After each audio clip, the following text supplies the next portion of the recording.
刚才有听到那个思慧会长老说，这个现在是大斋节期，好，教会有属于教会的节期，那华人呢也蛮喜欢过节的。那这个大斋节期是从什么时候开始算呢？大斋节期它是一段时间，它不是一天。通常我们过节就是一天嘛，好，那大斋节期它是为期大概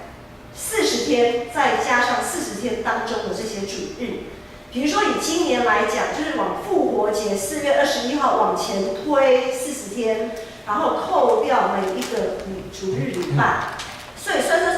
往上推到就是3月9号那一天是大斋节期的开始。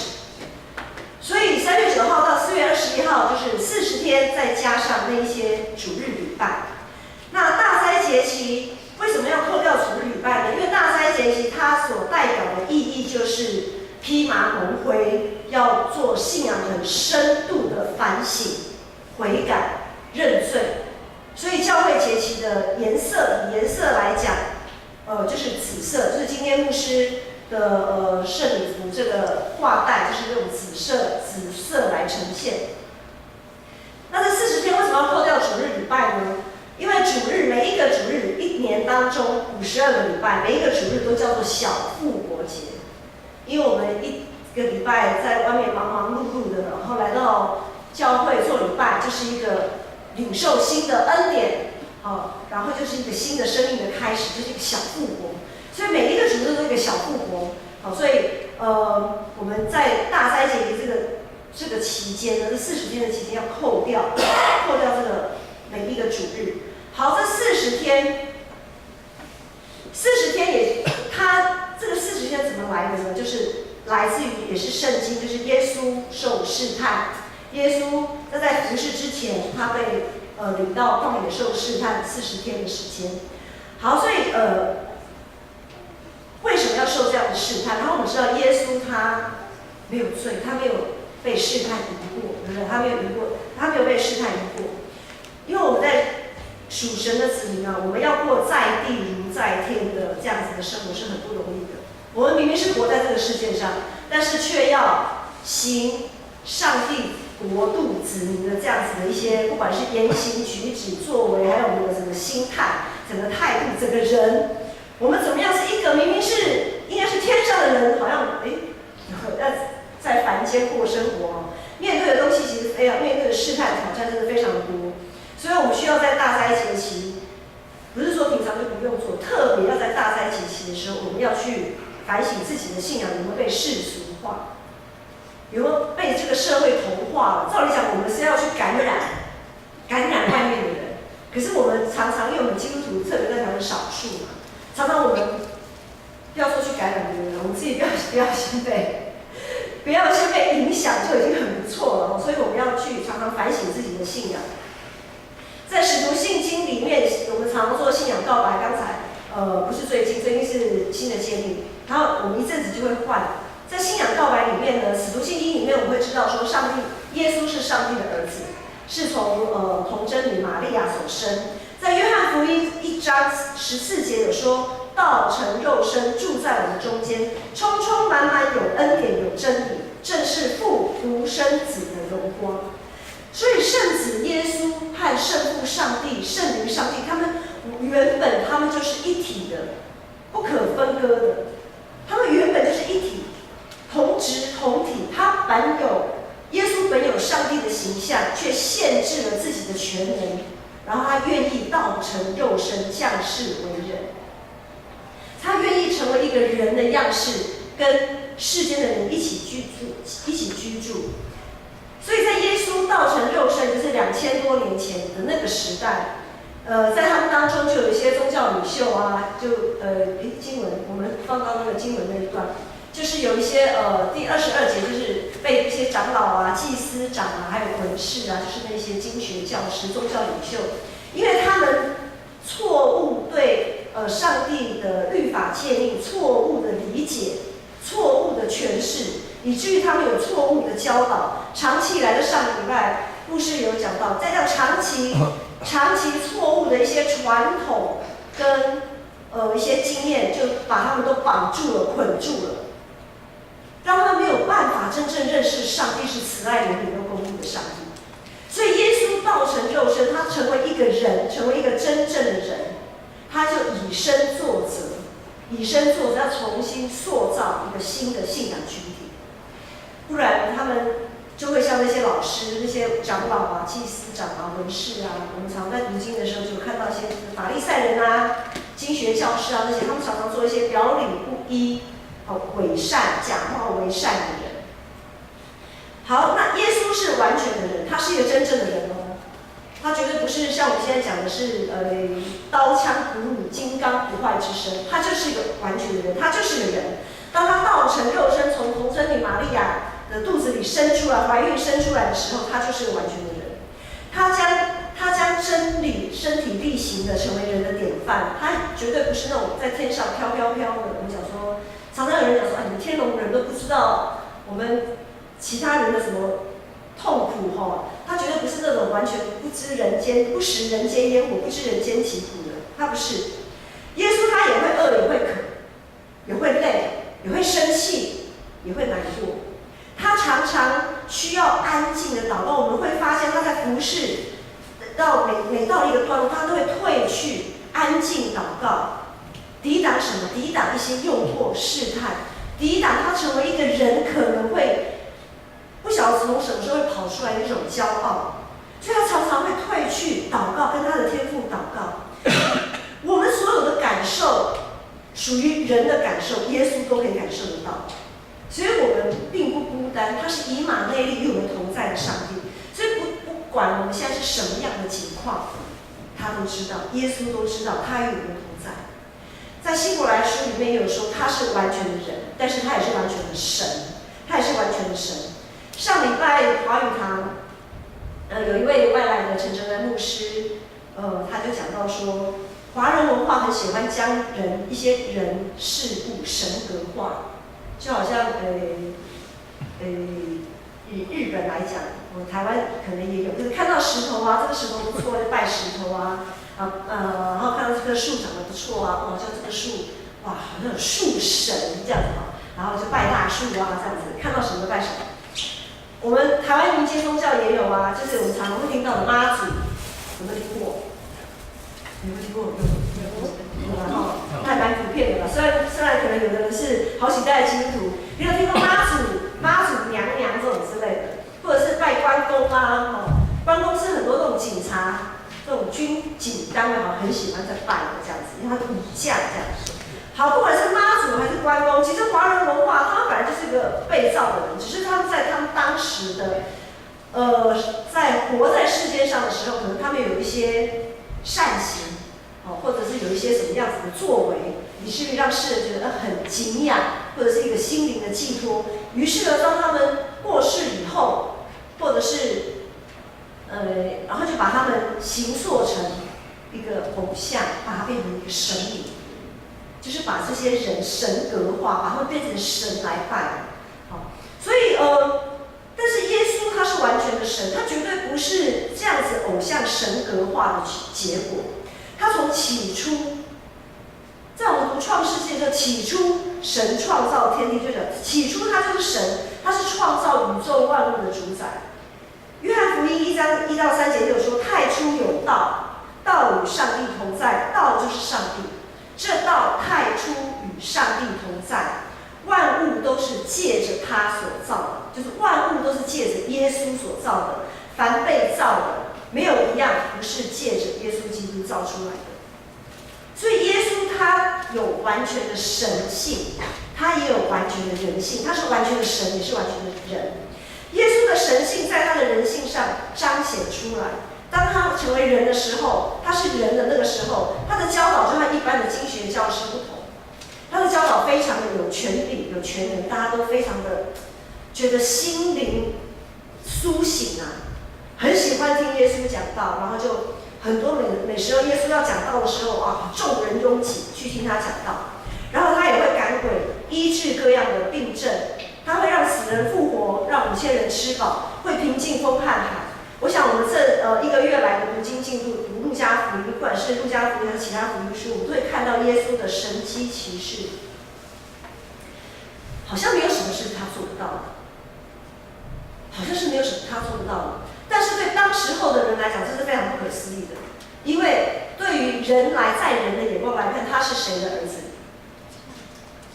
他是从那每年圣诞节都在演啊，几乎谁的儿子？玛利亚跟谁？约瑟。约瑟跟玛利亚的儿子嘛，对不对？拜托，这个约瑟不是木匠，而且他家里没什么钱，这个其实约瑟跟玛利亚的这个孩子叫做耶稣，他怎么会有这些能力呢？他怎么会为什么会做这样子的教导，这样子的能力呢？他是谁？他是过去的谁附身的吗？他是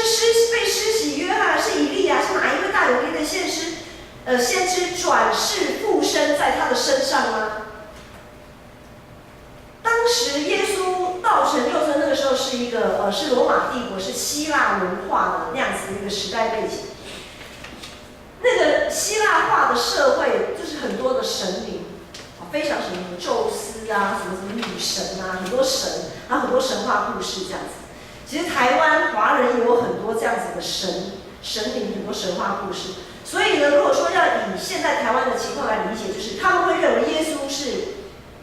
你们有看过那个鸡同在那个批档吗？这个华语还不晓得怎么讲。庙口有些那个党一的批档，听得懂是在讲什么吗？就是附身啊，对他们所拜那些神鬼附身，然后他们就开始哇那个样子啊，怎样，然后就变得好像那个神的样子，然后讲出来的话也不是原来自己的语调啊、口气啊这样。其实那个时候，耶稣的那个时候也是这样，他们就是一些就是会被神灵附身啊，然后这样。所以呢，他们就会想说，这个耶稣是怎样啊？行神迹其实是被谁附身了吗？所以他才会有这样子的问题。所以耶稣就问众人说：“众人是谁啊？”然后众人就说：“有的人说是施洗约翰，有人说是以利亚，还有人说是古时的一位先知又活了。”其实的意思是说，可能是被谁附身了啦，所以呢，耶稣才会有那个人或是那个神的这样的能力。所以这句话，这段经文的意思是从这样子来的。我们从这样子来理解，从华人的那些批党的那一种民间信仰来理解，就可以理解。好，所以呢，但是呢，耶稣也知道，但是因为众人都这么说嘛，耶稣就一个人，他那个时候是个人，他也没办法同时跟别人解释说啊，我是怎样，你们说错了，你们都讲错了，你们想错了这样。他也不管众人对他怎么想，他在乎的是跟随他的那些人怎么看他，怎么理解他，愿意跟随他的那些学生，是不是可以从他的这些言行举止，从他的作为上面去知道说他所启示的到底是什么？耶稣基督要启示的就是上帝的怜悯、慈爱跟公义。所以他就问了，耶稣就问说：“你们说我是谁？”在今天的20节，耶稣说：“你们说我是谁？”你们就是这些他跟他在他身边的这些学生。彼得是这些门徒的算是班长。虽然他们没有正式票选为班长，但我们常常会看到圣经里面，他常常会跳出来第一个去动作的，或跳出来第一个去讲话，因为他的个性是比较冲动的，所以也不要说有些人冲动就觉得啊，这个人冲动不好，可能他就像彼得这样子的性格，很有热情，很有冲劲的一个人。好，彼得就说：“你是上帝所立的基督。”彼得就说：“你是上帝所立的基督。”那基督又是什么呢？基督又是什么？基督是我们跟上帝之间的中保，中间的中，保护的保，中保。因为耶稣基督的神性跟人性的结合，他的神性跟人性也是不可分割的，因为他是从神变成人这样子。因为他的神性跟人性的联合，所以他才能担任中保这个角色。因为我们人从起初亚当那时候就犯罪，亚当犯罪之后，我们人呢就跟圣洁的上帝有了很大的、很深的深渊，我们没有办法过到上帝那边，我们也没有人有资格站在上帝的面前，因为我们都是有罪的人，但是呢，耶稣他是个完全的神。虽然他道成肉身成为完全的人，但是他没有罪，他没有犯罪，而且他赢过了试探，他赢过了各种的试探。因为这样子的人性，因为耶稣这样子的人性，他才可以站在上帝的面前，成为我们的救赎，成为我们跟上帝的中保，成为我们的桥梁。他成为赎罪祭，他担负了我们的罪，成为赎罪祭，走向死亡。因为祭品一定是要死的，在过去，现在也是一样的。有些人要拜他们民间信仰要拜拜，一定是要杀鸡、杀猪啊、杀什么，那都是祭品，一定是死的，要流血的，要流血的。所以耶稣他的人性担负了我们的罪，成为赎罪祭，他走向了死亡。然后呢，因为他又是完全的神，他用他的神性，在3天死亡3日之后，他又重新复活，胜过了死亡的权势。所以我们是借着耶稣的人性与他一起同死，又借着他的神性与他一起同复活。因着耶稣基督成为世人跟上帝之间的中保，上帝的救恩就不再局限在过去旧约时代那些以色列群体，不再局限于社会一些好像感觉过得还不错的人，因为世人的眼光都觉得那些人好人好事代表啦，或者是一些我们讲的模范生啊，都一定是要功课好。如果你功课不好，但是你的品性不错，好像也很难被选为模范生这样子，因为世人的眼光就是这样。OK， 好，所以呢，因着耶稣基督为全世界的人救赎，所以呢，福音好消息这个上帝的救恩就临到所有在死荫里挣扎的人。我们在读路加福音，就是我们在死亡、在死荫里、幽暗、黑暗、死荫里挣扎的人，上帝都要救他，上帝的光要照在他们身上。在读路加福音，我们会发现，耶稣基督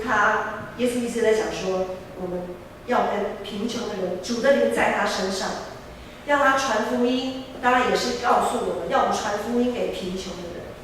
那什么是贫穷的人呢？就是瞎眼的、瘸腿的、被掳的、受压迫的。今天我们唱第2首诗歌的时候，就是有一段这样子的歌词，对不对？这歌词用讲的我还想不出来，大家要唱一下，看一下这个歌词呢。好，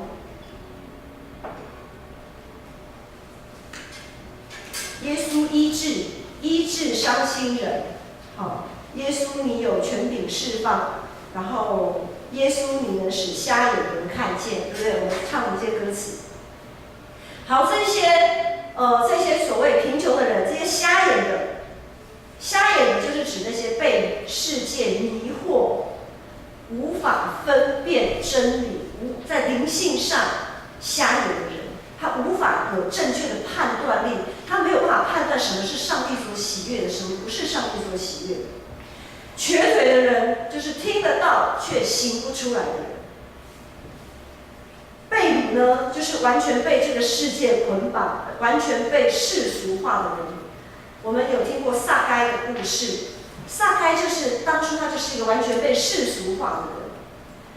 还有被压迫的人，被压迫的人就是在我们的路加福音书里面，常常是一些被歧视的、一些有罪的人。或者是一些他们所谓不洁净的人，就是被整个社会或者是被信仰群体边缘化的那些人。当然还有包括一些未信主、还没有接受福音的人。所以路加福音15章有讲到一只迷失的羊，就是100只羊，有一只羊走失了，然后剩下99只羊，对不对？然后耶稣就说那个比喻就是要把另外99只放下去找那一只羊。然后也有浪子回头的故事，这我们非常的熟悉的一些圣经故事，都在说明耶稣基督，耶稣要我们跟圈外人站在一起，跟圈外人。我们现在能够在教会聚会，就是圈内人啊，但是我们其实本来也是圈外人。在耶稣还没来之前，上帝的救恩只是临到以色列百姓而已。只是临到某一个被拣选的族群，但是耶稣道成肉身来，这个救恩就临到所有的普世的人。所以我们本来也是与基督无关的圈外人哦，但是如今却因着耶稣基督借着他的死，得以与上帝亲近。复活的基督是我们的大牧者，是教会的头。我们彼此之间是互相需要的肢体，我们没有分高低，我们只是职分不同而已。不管是牧师还是长老，我们只是职分不同，我们都是肢体。所谓的肢体就没有分，虽然没有错人说啊，生出来也是有长短不一呀，但是呢，我们绝对不会轻看哪一支嘛，对不对？不会觉得好像无名指用不太到，啊，你不要你好了，会吗？我们不会这样讲的。无名指虽然感觉好像用不太到，但是我们还是蛮喜欢无名指的，对不对？五指伸出去就是有个无名指很漂亮，如果少了一只就怪怪。好，所以我们是一个彼此互相需要的肢体。可是呢，我们常常被社会世俗化的结果，我们常常在教会里面也会有一些排挤现象。就是当我们在高举某某人的时候，当我们把某人、某事、某物，把它好像变成神明一样的崇拜，哇，这个牧师太有医病赶鬼的恩赐了，我跟着他，某某牧师太有讲道的恩赐了，我跟着他，然后我只要摸他一下，哇，我就可以1个礼拜不要洗手，然后上帝的恩典就跟我在一起。有没有这种事？外教派有有的人很相信哪个牧师走到哪就跟到哪，很死忠的始终如一这样子，就是高举某位牧者，或者是其实也不是牧者自己要的，就是整个环境塑造变成这个样子。像耶稣那个时候也是这样子啊，众人拥挤他，要听他呀，要摸他呀，要得医治啊，等等的。当我们高举某某人事物的时候，可能有时候，比如说某某长老啊，或者是某某事工啊，我们如果不小心，就会把他们变成好像偶像神格化。很多时候，上个礼拜牧师有讲到选举嘛，会讲到选举，就是因为前一阵子有立委的补选，然后呢这一阵子又因为明年的总统大选，然后开始我们在电视上会看到一些人开始要选边站啊、靠边站啊这样子，哇，好像没有谁不行。好像这个事情，没有谁不行这样子。我们教会其实有的时候也会这样子，我们扪心自问，好像谁没有被选上长老不行，谁没有当执事不行，这个事工不怎么样不做不行，好等等之类的。然后在选举的时候就开始选边站。好，上礼拜讲过，我就不再重复。当我们有这样子内部有这一些很奇妙的一些我们讲说化学变化产生。开始有一种微妙的，好像我跟你是同一国，我不跟那些人不同一国的这种微妙的产生的时候，就会造成教会的分裂，我们彼此间就没有办法合一。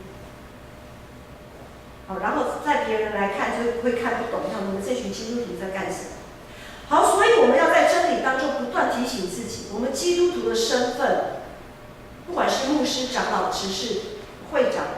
辅导还是任何的器友都一样，我们的身份是一样的，我们只是职分不同而已。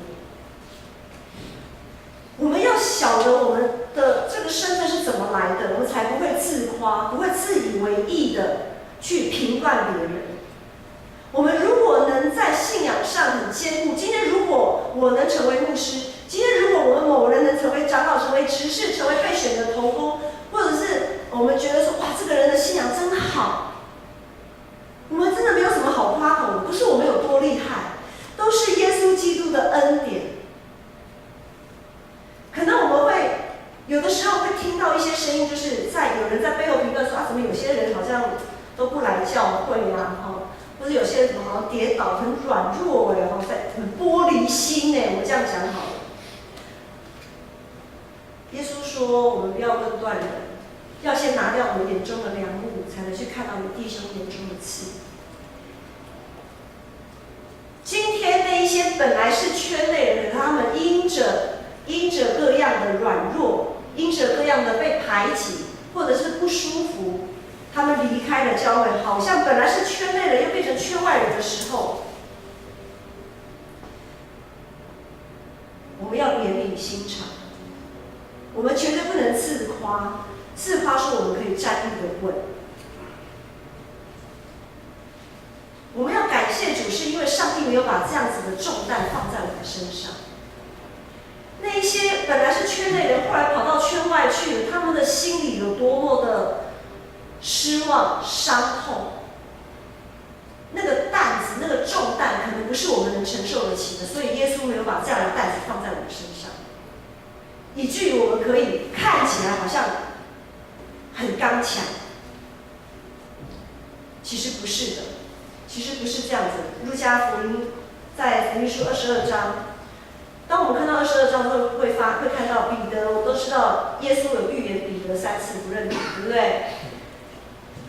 我们也知道彼得3次不认主，他果然也不认主了。然后呢，当别人问他的时候，而且耶稣被钉死的时候，他也就跑掉了嘛，就门徒都逃跑了。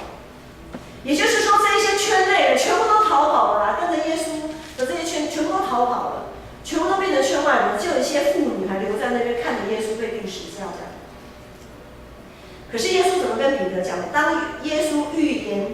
彼得你要3次不认我的时候，彼得还信誓旦旦哦，说不会，我绝对不会不认你，我绝对会挺你到底。哦，你要死我就跟你死。哇，讲的真的是感人肺腑。可是彼得后来怎么样？走了嘛。可是耶稣在这个当下并没有跟他辩论，也并没有责备他，也并没有去论断他。耶稣对他怎么说？耶稣对他说：“当你回头以后，你要兼顾你的弟兄。”所以，我们是不是也可以用同样像耶稣的心，去思考？去对待那一些本来是我们圈内的人，可是不知道为了什么，他到了圈外去，好像被失落，他好像是失落的那一只羊，我们是不是要想把他找回来？他好像是浪子，我们是不是用一个谦卑的心、谦卑祷告，等待他可以回来？因为当他回头以后，他可以兼顾更多的人啊。他可以兼顾那些跟他一样曾经失丧的又回来的那些弟兄姐妹，而那些担子不是我们能够体会的。一个真正背负过重担的人才会知道十字架的重量，一个真正死过的人也才会知道自己所能承诺的一切真的是完全不值得一提。一个真实经历过复活的人也才会明白自己实在没有什么可夸口的。我们能夸口的，就是夸口在石架上的耶稣。我们之所以能够成为耶稣基督的见证，能站立在主的面前，我们可以见证主耶稣，我们可以站立在他面前服侍他。我们之所以可以跟圈外人传福音，或者是去把圈外人找回来，我们是建立在什么身上？我们是建立在耶稣的死这件事情身上。我们今天能够做任何你觉得可以为主做的一切的事情，能够领受这么多的恩典，是建立在耶稣的死。如果耶稣没有为我们死，为我们受那个非常残酷、非常残忍、不人道的十字架的酷刑，如果耶稣他没有为我们走上十字架，我们都不可能坐在这里，我们不可能见证神的耶稣，我们也不可能服侍他。没有死就没有复活，没有复活就没有救赎，没有救赎，我们就仍然是一群活在死亡阴影底下的人。耶稣是谁呢？耶稣是基督，是救赎我们重新可以跟圣洁的上帝连结的那一位中保。和平之子。在大灾节期，我们今天要守圣礼、守圣餐，我们要更深的反省我们的信仰。我们是不是我们所传递的福音，是不是有被社会世俗化？我们要先认清自己的身份，认识我们的耶稣基督是怎样的一位神，怎样的一位救主，以至于我们可以正确的跟随他。我们要把我们内心属灵的骄傲放下，把自我放下，单单注视石架上为我们死的耶稣。他爱我们以至于死，他接纳我们所有的不堪。待会我们要领圣餐，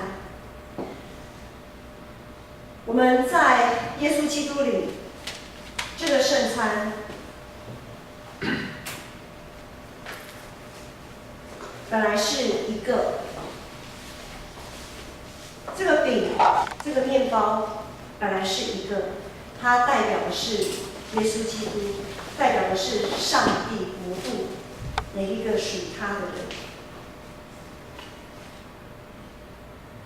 他要为我们